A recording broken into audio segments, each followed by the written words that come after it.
If you're trying to sell old comic books or collectibles, you may run into this problem. Here I've bought a large number of comic books, and inside are these things called virgin covers. They don't actually have the name of the comic book on them.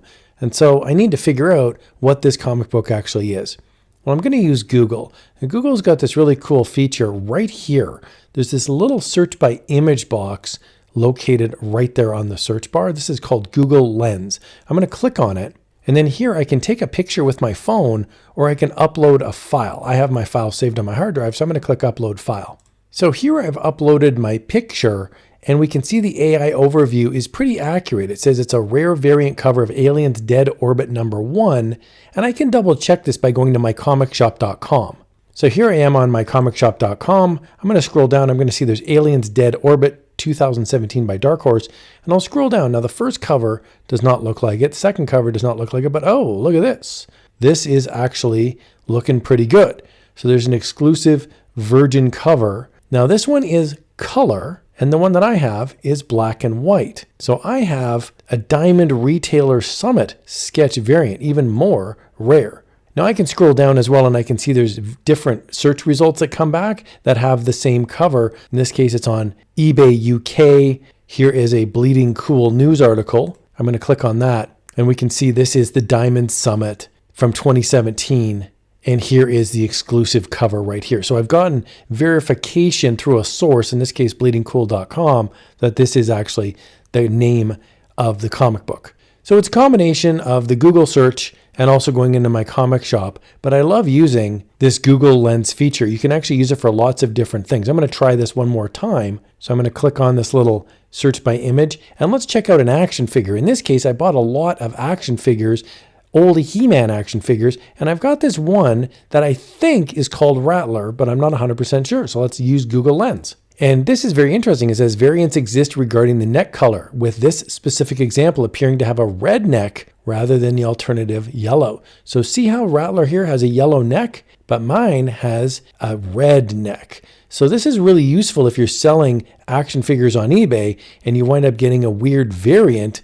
You're like, huh. So in this case, the red neck variant is worth a bit more money than the yellow neck variant. And this also extends to really weird collectibles. Here's an old cup that I had when I was a kid. My mom bought it back in the 1970s or 1980s, and I think she got it from Kellogg's through some sort of special order when I was a little kid. So I've uploaded that into Google Lens, and let's see what comes back. And we can see here a 1964 ceramic mug features the Tony the Tiger promotional item for Kellogg's. And we can see down below some similar mugs. Mine happens to be black, but here's a white one. So it gives you an idea as to how rare some of these mugs are, or any weird collectibles that you might have. This can be helpful if you're going through estate sales, or if you buy a large lot of stuff at a garage sale and you're just not sure what exactly it is. This visual search tool on Google can be really helpful. Another way you can use this is to actually identify autographs as well. So if you have an autographed photo or just an autograph on a piece of paper, or in my case, I have autographed comic books.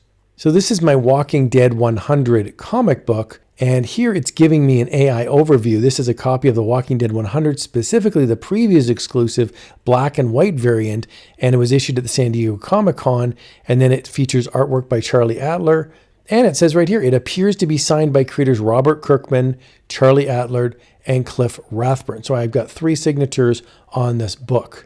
And that can be really helpful because sometimes signatures are hard to read. And if you don't have a certificate of authenticity, it can be really hard to determine who the heck signed your comic book, especially if you bought it from someone else. This can be really helpful even just around the house. So for example, if you have flowers or grass, or if you see a bug or a plant and you'd like to know what it is, you can simply take a picture of it and run it through Google Lens. Now I've just pulled a stock image off of a stock image website, but here's a great example of what sort of flowers these might be. Well, this says it's a bouquet of purple freesia flowers often used in weddings. And it gives you a little bit of an AI overview here so you can learn about it with some visually similar search results down below. So this can be helpful if you're out in the yard and you're wondering, is this a weed? Is this a flower? I hope you found this walkthrough helpful. Google Lens is very easy to use, but some people don't know it's sitting there because it's kind of hidden on the search bar, and Google is so much more than just search. Here's another video where you can have some fun using some free stuff.